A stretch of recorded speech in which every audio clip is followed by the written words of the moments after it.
قاری اختر ضیاء صاحب قبلہ مظفر پوری تشریف لائے، محب گرامی وقار حضرت مولانا جاوید صاحب قبلہ۔ ایک بار جس انداز سے اور جس طریقے سے نبی کی نعت آپ نے سنی ہے، اللہ آپ کو سلامت رکھے، آپ کی فکروں کو سلامت رکھے۔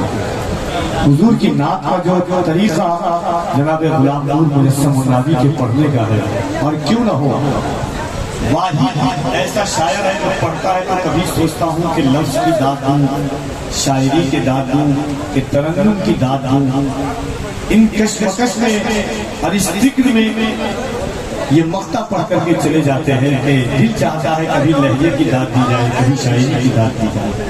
ایک بار پورا مجمع ہاتھوں کو اٹھا کے کہہ دے سبحان اللہ۔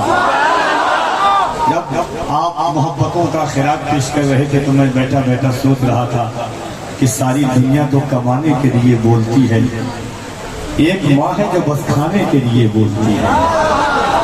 محبتوں کا یہ یاد رکھا جائے گا، فکر کے زیبائش پر دریچوں کو عبور کر کر کے نعت کہی جاتی ہے۔ بیٹھ جائیے، آپ بیٹھ جائیں۔ حضرت عظمت رضا بھاگلپوری ہندوستان کے ایک انقلابی اور آفاقی لہجے کا نام ہے۔ آپ ان کو سنیں گے اور محبتوں کے ساتھ انشاءاللہ ایک خطاب بھی آپ ہندوستان کے بہت مایہ ناز منفرد لب و لہجے کے مالک، پورے ہندوستان میں اصلاح معاشرہ کی غرض و غایت سے سکہ رائج الوقت کی طرح دوڑنے والی ذات گرامی خطیب الہند مفکر اسلام حضرت علامہ مفتی سلطان رضا صاحب قبلہ سیوانی کا خطاب بھی آپ سنیں گے۔ پہلے عظمت رضا بھاگلپوری، اس کے بعد شاعر اسلام جناب قاری محمد علی فیضی، اور انشاءاللہ اس کے بعد علامہ سلطان رضا صاحب قبلہ کا آپ خطاب سنیں گے۔ نعت پاک رسالت مآب صلی اللہ علیہ وآلہ وسلم سن رہے تھے، ذہن کے حاشیے پر حضور کی نعت کا ایک شعر دستک دے رہا تھا۔ ایک بار محبتوں کے ساتھ آہستے سے کہتے سبحان اللہ، آہستے سے بس محبت کے ساتھ کہتے سبحان اللہ۔ لیکن جب بندہ سبحان اللہ کہتا ہے تو اللہ فرشتوں سے کہتا ہے کہ میرا یہ بندہ کیا کہہ رہا ہے؟ تو فرشتے کہتے ہیں مالک یہ کہہ رہا ہے کہ میرا اللہ پاک ہے۔ اللہ کہتا ہے میرے فرشتوں گواہ ہو جاؤ، میرے بندے نے مجھے پاک کہا ہے، میں اپنے بندے کے دل کو پاک کر دوں گا۔ اور اللہ نے زندگی میں ہزاروں راتیں دی ہیں، ہر رات بستر پر سوتے ہیں، کبھی تنہائی میں بیٹھ کر کے سوچئے گا اور رش کیجئے گا کہ جس نبی کی امت میں پیدا ہونے کی انبیاء نے دعا مانگی تھی، اللہ نے بغیر دعا مانگے ہوئے اس نبی کی امت میں ہمیں پیدا فرما دیا۔ جس نبی کے آنے کی بشارت ان کے آنے سے قبل عیسیٰ علیہ السلام نے دی تھی اور کہا تھا مبشرا برسول یاتی من بعد اسمہ احمد، اس نبی کی میلاد ہم منا رہے ہیں۔ ہم اس نبی کی امت ہے الحمدللہ۔ قیامت کے دن سب سے پہلی میدان محشر میں ہماری صف لگے گی، اور قیامت کے دن سب سے پہلے ہمارا نامہ اعمال تولا جائے گا۔ جب حضور کی امت کی عظمت اور بلندی کو فرشتوں نے دیکھا تو اقبال کہتا ہے کہ عروج آدم خاکی سے انجم سہمے جاتے ہیں کہ یہ ٹوٹا ہوا تارا مہے کامل نہ بن جائے۔ ایک شعر سنیے، اہل علم اور اہل اسٹیج کی توجہ چاہتا ہوں۔ ایک خاکہ دیا گیا دنیا کہ کیا دنیا میں کوئی ایسا انسان بھی گزرا ہے کہ جو اس طریقے سے کر کر کے گیا ہے؟ دنیا نے کہا کس طریقے سے؟ اس نے ایک خاکہ دیا، ایک مضمون لکھا، ایک بات لکھی۔ حضور کے غلام نے چار قلم اٹھایا اور چار مصرع لکھا، سن کر کے بتائیے گا محبت کے ساتھ۔ ایک بار کہہ دے سبحان اللہ، سب کہہ کے آپ محبت سے کہہ دے سبحان اللہ۔ ہم وہ لوگ ہیں الحمدللہ، ہمارا تعلق اس برادری سے ہے کہ ہم کہتے ہیں کہ معجزے اپنے باندازے دیگر بولتے ہیں، وقت آ جائے تو نیزوں پہ بھی سر بولتے ہیں۔ محبت کے ساتھ شعر سنیے، اختراعی شعر دیکھیں نعت پاک کا۔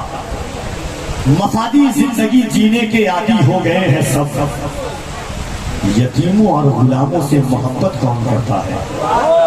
مفادی زندگی جینے کے عادی ہو گئے ہیں سب، یتیموں اور غلاموں سے محبت کون کرتا ہے؟ نبی نے لاج رکھی ہے غریبوں کی یہاں، ورنہ شکم پر باندھ کر پتھر حکومت کون کرتا ہے؟ نبی نے لاج رکھی ہے غریبوں کی یہاں، ورنہ شکم پر باندھ کر پتھر حکومت کون کرتا ہے؟ مفادی زندگی جینے کے عادی ہو گئے ہیں سب، یتیموں اور غلاموں سے محبت کون کرتا ہے؟ نبی نے لاج رکھی ہے غلاموں کی یہاں، ورنہ شکم پر باندھ کر پتھر حکومت کون کرتا ہے؟ میرے حضور نے جو زندگی کو ریت دی تھی، جو میرے نبی نے زندگی کو خاکہ دیا تھا، جو میرے نبی نے آنے والی امت کو ایک تعلیم دی تھی، وہی تعلیم کائنات کی سب سے عظیم تعلیم تھی، وہی خاکہ امت مرحومہ کا سب سے عظیم خاکہ تھا، وہی دریچہ امت مرحومہ کا سب سے عظیم دریچہ تھا۔ آج دنیا کے ہر خطے میں مسلمان مارا جا رہا ہے۔ لوگ سمجھتے ہیں غریبی کی وجہ سے مسلمان مر رہا ہے، لوگ سمجھتے ہیں کہ کمزور گھر ہے اس وجہ سے ہم مارے جا رہے ہیں، مگر حضور کا عاشق اقبال کہا تھا کہ یہ تھوڑی سی آواز کو صاف کر دیجیے، صاف۔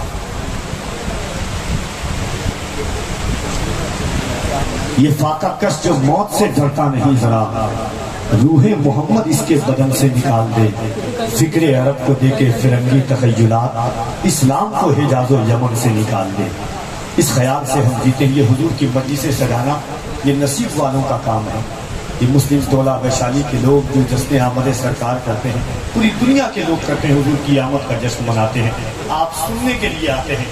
یہ زمین بھی قیامت کے دن گواہی دے گی کہ یا رسول اللہ آپ کے وفادار آپ کی نعتیں سن رہے تھے۔ تو آج اس پاکیزہ ماحول میں ہندوستان کی ایک اور قیمتی اور باکمال آواز انقلابی اور آفاقی لہو لہجے کے والد حضرت عظمت رضا بھاگلپوری کی آمد ہو رہی ہے۔ بھاگلپور وہ زمین ہے جس زمین کو نسبت حضرت سلطان شہباز محمد سے ہے، جس زمین کو نسبت سلطان العارفین سے ہے، جس زمین پر وقت کا عالمگیر اپنے سر کو جھکا کر کے جاتا تھا کہ وہاں غوث اعظم کا لاڈلا رہتا ہے۔ اس زمین سے انسیت اور تعلق کی بنیاد پر جناب عظمت رضا بھاگلپوری آپ کے درمیان آتے ہیں۔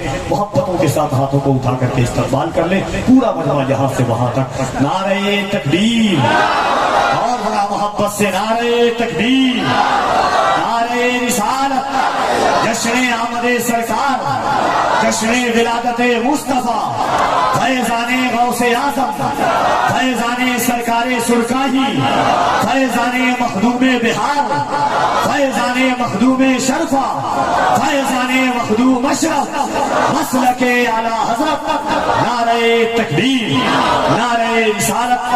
جناب عظمت رضا بھاگلپوری اس خیال اور اس فکر کے ساتھ آپ کی سماعتوں کے مہمیز پر نخل محبت کی آواز بن کر کے تشریف لاتے ہیں کہ خاکی اس بات کے ساتھ کہ کرم آج بالائے بام آ گیا ہے، کرم آج بالائے بام آ گیا ہے، زباں پر محمد کا نام آ گیا ہے، کرم آج بالائے بام آ گیا ہے، زباں پر محمد کا نام آ گیا ہے۔